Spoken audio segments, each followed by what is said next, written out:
Hello दोस्तों, अगर आप सभी का भी सपना है कि मुझे यूपी टॉप करना है या अपना डिस्ट्रिक्ट टॉप करना है, तो कैसे टॉप करें? तो इस वीडियो के माध्यम से आप सभी को पता चल जाएगा, ठीक है?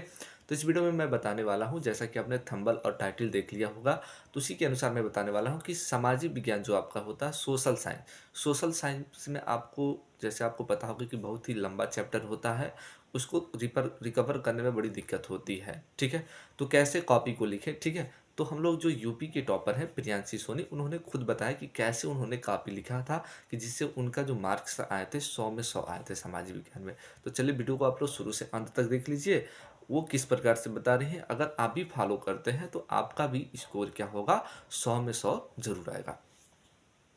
हम सभी के पास ये है कि हाँ एसएसटी में हम जानते हैं कि सिलेबस जो है वो कहीं न कहीं ज़्यादा होता है और उसमें हमें कहीं न कहीं डर लगता है कि हाँ उसमें कैसे अच्छे मार्क्स गेन किए जाएँ।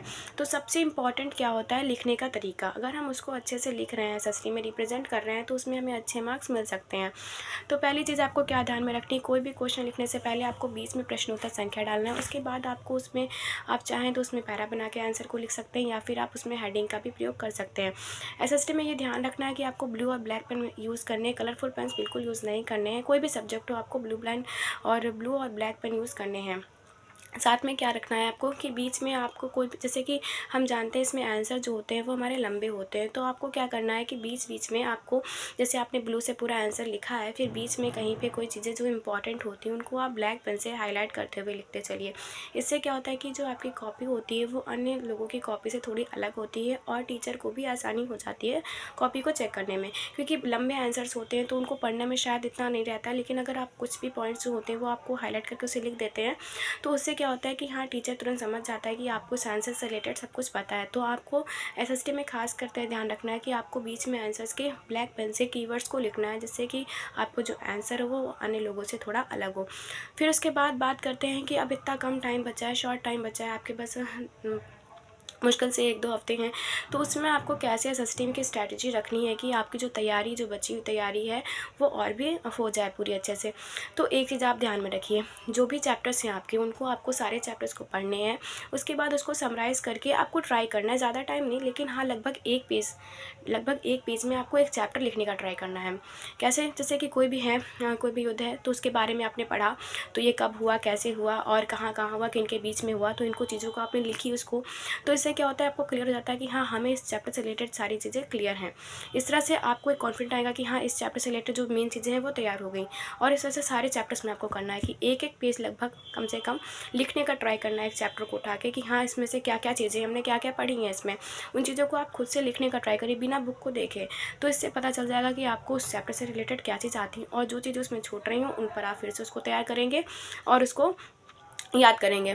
फिर दूसरी चीज़ क्या आती है कि जो मैप होता है, मैप पोर्शन को आपको कैसे करना है। तो मैप में देखिए जो पेपर होता है उसमें आपको सिंबल्स दिए होते हैं, जो भी क्वेश्चन आए होते हैं उसमें सिंबल्स लिखे होते हैं कि इस सिंबल से आपको इस प्लेस को मेंशन करना है। तो आपको उन सिंबल्स का बहुत अच्छे से ध्यान रखना है, ये नहीं करना है कि हाँ दूसरा सिंबल करके आपने दूसरी चीज़ को फिल कर दिया, इससे आपके मार्क्स कट जाएंगे। तो जो भी सिंबल्स दिए हैं उन सिंबल्स का यूज़ करके आपको लिखना है और अच्छे से उसको पेपर में फिल करना है। मैप जो होता है वो हमारा बहुत स्कोरिंग होता है, जितने आंसर्स लिखते हैं उसमें तो आपको मार्क्स मतलब लगभग अच्छे मिलते हैं, बाकी अगर उसमें कटने होते हैं कट भी सकते हैं, बट मैप में क्या होता है सॉलिड नंबर होते हैं। तो मैप में आपको ज़्यादा रखना है कि हाँ उसमें आपको गलतियाँ बहुत कम करनी है और जो भी मतलब साफ़ सुथरा आपको उसमें फिल करना है। तो मैप से आपको जो मार्क्स होते हैं वो आपके सॉलिड हो जाते हैं। इस तरह से आपको लिखना है और लिखने का तरीका आप बिल्कुल अच्छे से ध्यान रखिए कि हाँ आपको बीच में प्रश्नोत्तर संख्या डालना है और ब्लैक ब्लू पेन से लिखना है, बीच में आपको कीवर्ड्स को यूज़ करना है, इन चीज़ों को आप बिल्कुल ना भूलें। और इस तरह से आप अपनी एसएसटी में क्या कर सकते हैं, अच्छे नंबर गेन कर सकते हैं। और जो मैंने रिवीजन का तरीका बताया आपको सबसे बेस्ट है कि आप लगभग कम से कम 1 पेज में आप सब चीज़ें लिखने का ट्राई करो, क्योंकि इससे क्या होता है सारे जो आपके टॉपिक्स हैं उसमें जितने भी चैप्टर्स में वो सब क्लियर हो जाते हैं कि हाँ मैंने इसके बारे में पढ़ा है और ये मैंने इसमें कवर भी कर दिया है।